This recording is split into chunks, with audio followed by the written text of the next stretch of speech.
প্রায় একটা আমাদের নন্দীগ্রাম থেকেও অনেকে ফোন আসছে, বা আমিও একজন পঞ্চায়েত মেম্বার, আমিও জানি যেই এলাকাগুলোতে বিজেপি অঞ্চল দখল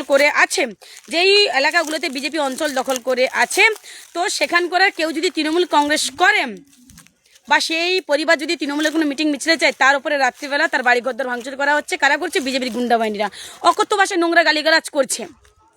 তো সেই ভয়ে কিছু পরিবার তৃণমূলের মিটিং মিছিলে যেতে পারে না। কোনো কোনো অঞ্চলে রয়েছে প্রধান তৃণমূল করে বলে, বিজেপির প্রধান কোনো এক পাবলিক তৃণমূল করে বলে তাকে সিগনেচার দেয় না, তাকে ঘুরিয়ে দেয়, এইরকম কাণ্ড ঘটাচ্ছে। আমি এই পরিপ্রেক্ষিতে শুধু সমস্ত মানুষকে একটা কথা বলতে চাই, যাদের অঞ্চলে এরকম করছে বিজেপি, যে এলাকাগুলোতে ক্ষমতায় বিজেপি এসে এরকম অত্যাচার শুরু করেছে, তোমাদের উদ্দেশ্যে একটা কথা বলি, তোমরাই কিন্তু পারো বিজেপিকে বাংলা ছাড়া করতে। আর সেটা কোথায় করবে? নিজের বুথে গিয়ে বিজেপির বিরুদ্ধে ভোটটা দিয়ে। কারণ বিজেপির অত্যাচার আর মানতে পারছি না। পশ্চিমবাংলায় এখনও শাসক সরকারে আসেনি, মাত্র কয়েকটা অঞ্চল দখল করে অঞ্চলের দাদাগিরি দেখাচ্ছে, কেউ কেউ আবার দিদিগিরিও দেখাচ্ছে। তোমরাই পারো জনগণকে তুলে নিতে হবে হাতে দায়িত্বটা, বিজেপিকে বাংলা ছাড়া করার জন্য, বিজেপিকে আপনার এলাকা ছাড়া করার জন্য। আজকে আপনার উপর অত্যাচার করছে, ভাবুন, শুধু অঞ্চল দখল করে আপনার উপর, আপনার পরিবারের উপর অত্যাচার করছে।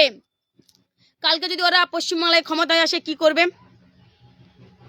কেন মমতা বন্দ্যোপাধ্যায় যে এত প্রকল্প দিচ্ছে, কই বাতচিত করে দিচ্ছে না? তো আমরা তো তৃণমূল কংগ্রেস করি, কই আমরা তো বাতচিত করে দিচ্ছি না। ও বিজেপি করে ওকে দেবো না, ও কংগ্রেস করে ওকে করবো না, ও সিপিএম করে ওর ফর্মটা ফিল আপ করে দেবো না, কই এরকম তো আমরা করছি না।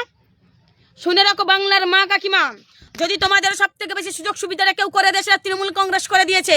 সেটা তৃণমূল কংগ্রেসের প্রত্যেকটা কর্মীরা তোমরা না চাইতে সবকিছু পেয়ে গেছো।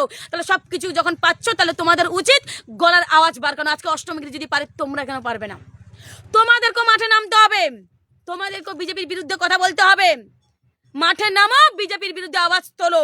এখনো কিন্তু হাতে সময় আছে নিজের স্বাধীন গণতান্ত্রিক বাঁচানোর বিজেপির হাত থেকে।